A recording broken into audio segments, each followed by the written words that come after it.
जादुई घड़ा। एक गांव में चंद्रा नामक एक आदमी रहता था। वह एक अमीर परिवार से था, परंतु उसने अपने परिवार की सारी संपत्ति खो दी। इस नुकसान के कारण वह अपने गांव के पास वाली जमीन पर अपने परिवार के साथ बस गया, जहां वो खुद सब्जी उगाता था।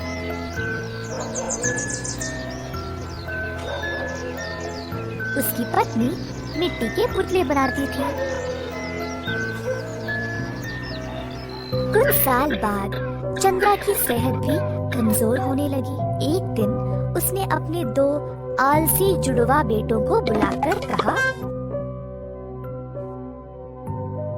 मेरे बच्चों, तुम लोगों को तो पता ही है मेरी तबीयत अब ठीक नहीं रहती, और कब तक तुम लोग बिना काम किए जियोगे। जब तक मैं तंदुरुस्त था मैंने तुम लोगों का ख्याल रखा, पर अब तुम्हारी माँ भी ज्यादा कुछ नहीं कर पाएगी। कृपया अब से काम पे लग जाओ और मेहनत करो। चंद्रा ने भरे मन से अपने बेटों को ये बात समझाने की कोशिश की, परंतु लड़कों ने उनकी बात टाल दी। बस एक दूसरे को देखकर हंसने लगे और चले गए।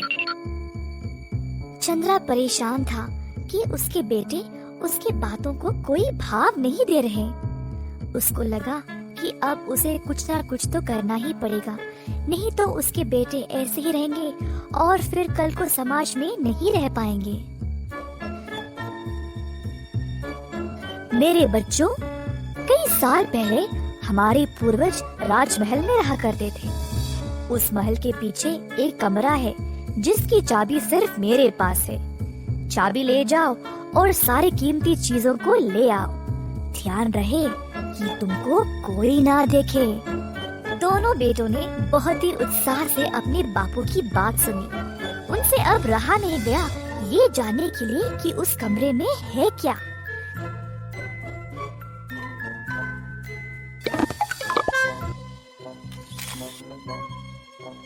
जब वे वहाँ पहुँचे तो उनको केवल एक मिट्टी का घड़ा मिला।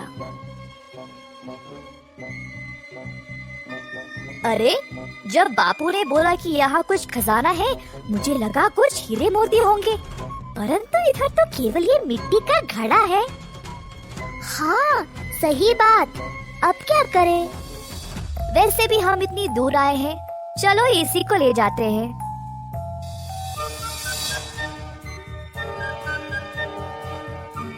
लड़के घर वापस आए घड़े के साथ और अपने बापू को सौंप दिया। ये मिट्टी का घड़ा बहुत ही अनोखा है। मुझे इसका जादू नहीं पता, परंतु ये घड़ा तुम लोगों का जीवन ही बदल डालेगा, इतना तो पक्का पता है मुझे।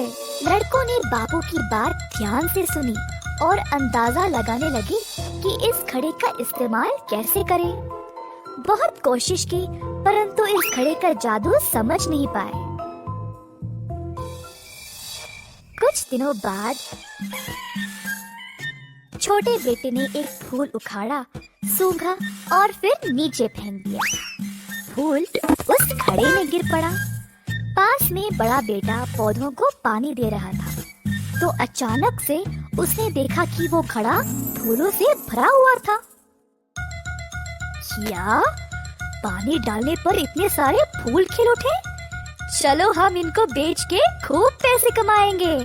दोनों बेटे बाजार गए और सारे फूल बेच दिए। अपनी कमाई लेकर घर वापस आ गए। जब उनको घड़े की विशेषता का एहसास हुआ तो वे बहुत खुश थे। दिन पे दिन वे घड़े का जादू का इस्तेमाल करने लगे। बहुत सारे सब्जी और फूल बेच के पैसे कमाने लगे।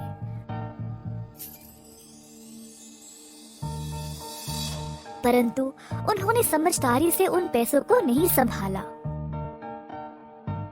कुछ दिन और गुजर गए ऐसे ही पैसे रद्दी करते करते। उनको घड़े की जादू की आदत पड़ गई और इसी चक्कर में बाकी सब्जी और पौधों को नजरअंदाज कर दिया। चंद्रा ने देखा कि उनके बेटों का व्यवहार दिन पे दिन बिगड़ रहा था, तो एक दिन उन्होंने उस घड़े को छिपा दिया।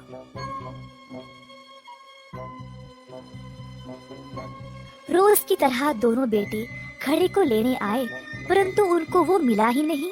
हर जगह ढूंढा, तब भी नहीं मिला। उनको एहसास हुआ कि पैसे के बिना जीवन कितना कष्ट है, तो आखिर में वे खुद सब्जी उगाना शुरू किए। अब रोज बड़ा बेटा सब्जी उगाता था और छोटा बेटा फूलों का ध्यान रखता था।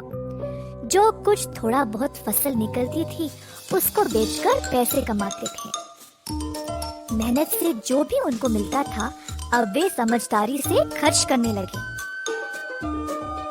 चंद्रा ने अपने बेटों में सकारात्मक बदलाव देखकर उनको वो जादुई घड़ा वापस कर दिया। तुम दोनों ने इस जादुई घड़े का गलत इस्तेमाल किया था। ये घड़ा तुम्हें कठिन समय में काम आएगा और इससे कमाया गया धन को सोच समझ के इस्तेमाल करना चाहिए। मैंने तुम दोनों का व्यवहार देखकर तुम्हें सीख देना चाहा था, इसीलिए मैंने ही इस घड़े को छुपाया। अब तुम लोग समझदार हो गए हो, इसीलिए तुम्हें ये वापस सौंप रहा हूँ। भविष्य में इसका उपयोग बुद्धिमानी से करना। दोनों बेटों ने अपने बापू की बात मानी और वचन दिया कि केवल संकट काल में ही उस घड़े का उपयोग करेंगे।